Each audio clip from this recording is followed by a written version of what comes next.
अभय जी classes में आपका स्वागत है। आज जो हमारा डिस्कशन है वह हमारा 10th का एक चैप्टर है the sermon at the Benares. यह बहुत ही इंपॉर्टेंट चैप्टर है आपका हाई स्कूल के देखा जाए जो बोर्ड आपका एग्जाम होगा इसमें इंपॉर्टेंट चैप्टर यह है आपका। इसका आज आपका समरी का डिस्कशन होगा और बहुत से बच्चों का कमेंट भी था कि जो इम्पोर्टेंट चैप्टर है उसका वीडियो डाला जाए। ऐसे करके आपका कई वीडियो मिल भी चुका होगा और यह इसका जो समरी है हमारा बहुत ही इंपॉर्टेंट समरी होने वाला है बोर्ड के दृष्टिकोण से, ठीक है। और इसमें क्या है कि जैसे कुछ मेन पॉइंट है देखा जाए जो स्टोरी है बहुत ही शॉर्ट, मतलब एक तरफ से उतना लॉन्ग नहीं है, अच्छा स्टोरी है और बहुत ही नॉलेजेबल भी स्टोरी है।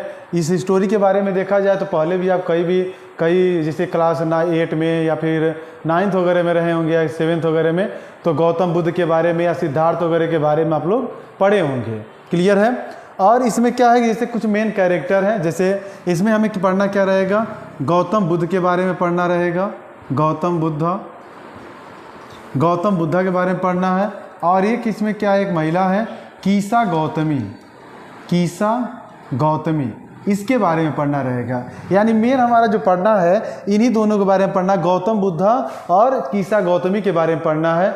इसी दोनों के बारे में हम पढ़ लेंगे तो हमारा क्या हो जाएगा, कहानी क्लियर हो जाएगा। दूसरा चीज़, अब अगर आप वीडियो देख रहे हैं तो इसको स्किप ना करें, पूरे वीडियो को अच्छे से देखें ताकि आपका जो समरी है वो 100% क्लियर हो जाए। और स्टोरी तभी क्लियर हो पाएगा जब आप इस वीडियो को क्या करेंगे, पूरा देखेंगे। अगर वीडियो आप पूरा नहीं देख रहे हैं तो स्टोरी आपका क्लियर नहीं हो पाएगा।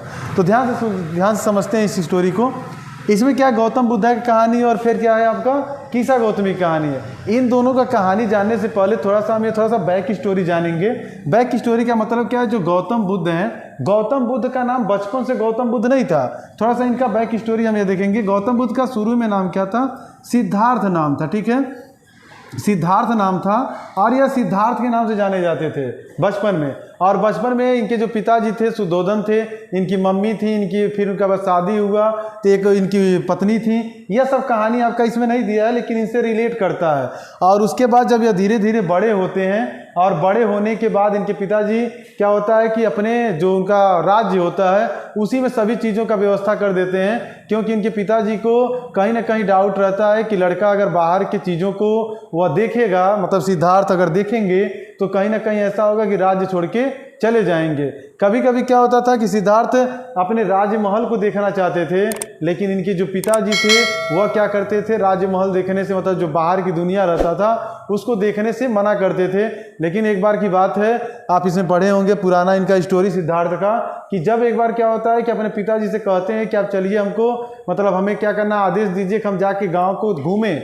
लेकिन उनके पिताजी क्या करते हैं, मना कर देते हैं। लेकिन फिर जब ज़्यादा जिद करते हैं तो यह क्या करते हैं, पूरे गांव को एकदम अच्छे से सजवा देते हैं और उसके बाद सिद्धार्थ को घूमने के लिए वहाँ पे भेजते हैं। लेकिन सिद्धार्थ को कहीं ना कहीं चीज़ों का डाउट होता है और वह अपने नौकर से रात में क्या होता है, भेष बदलते हैं अपना। और उसके बाद क्या होता है, दूसरे दिन भेष बदल करके दूसरे दिन जाते हैं और पूरे गाँव को घूमते हैं। वहाँ जाते हैं तो देखते हैं एक बूढ़ा आदमी है, फिर एक आपका बीमार आदमी है, मृत्यु पड़ा आदमी है, लोग लेके जा रहे होते हैं। यह सब देख करके सिद्धार्थ का माइंड से चेंज हो जाता है और क्या होता है कि वह अपना घर छोड़ करके चले जाते हैं। यह आपका बैक स्टोरी रहा। लेकिन जो हमारा मेन स्टोरी, यानी जो आपके एग्जाम में क्वेश्चन पूछेगा, वह स्टोरी चालू होता है गौतम बुद्धा से।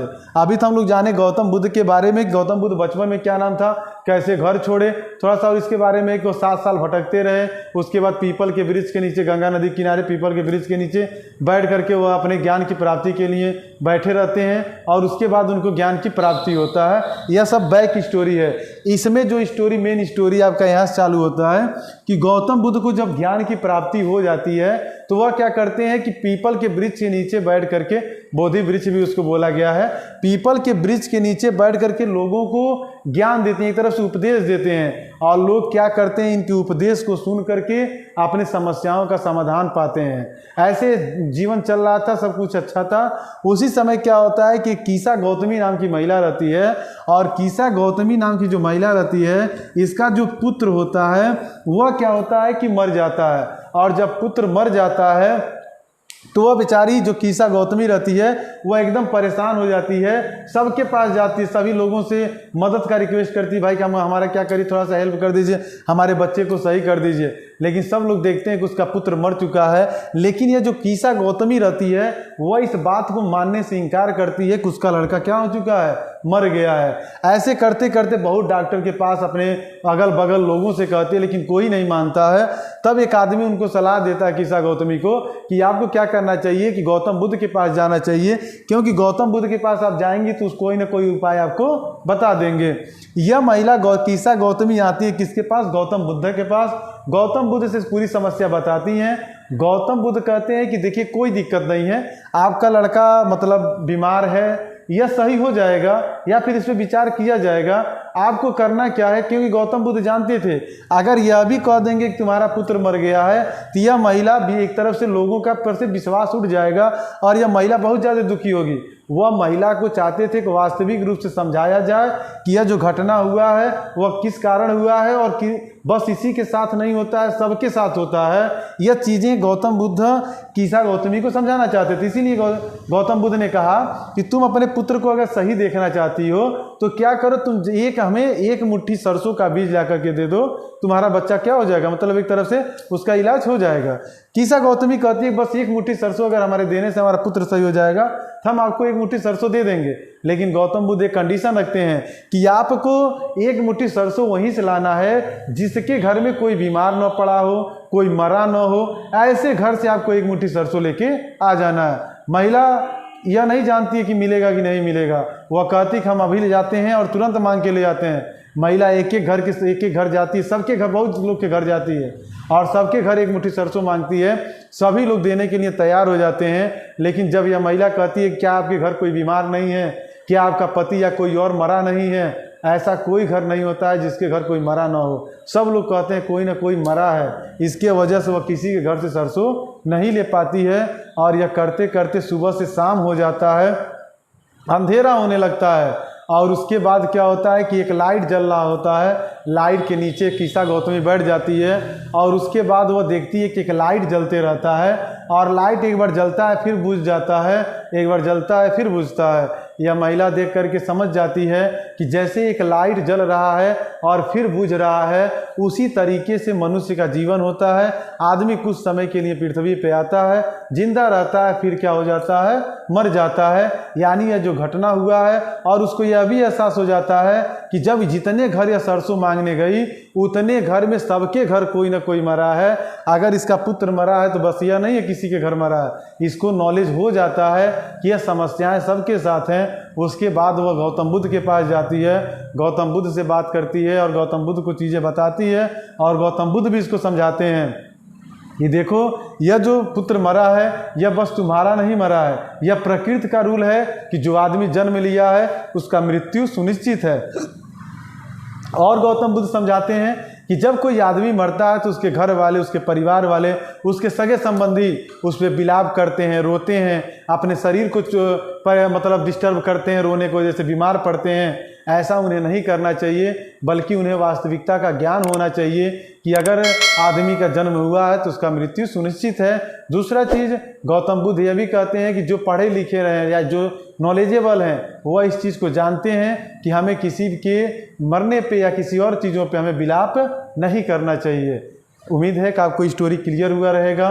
शॉर्ट में स्टोरी समझ लेते हैं, आपका बोर्ड का स्टोरी है और चूंकि बहुत ही इंपॉर्टेंट स्टोरी है थोड़ा सा शॉर्ट में देखेंगे।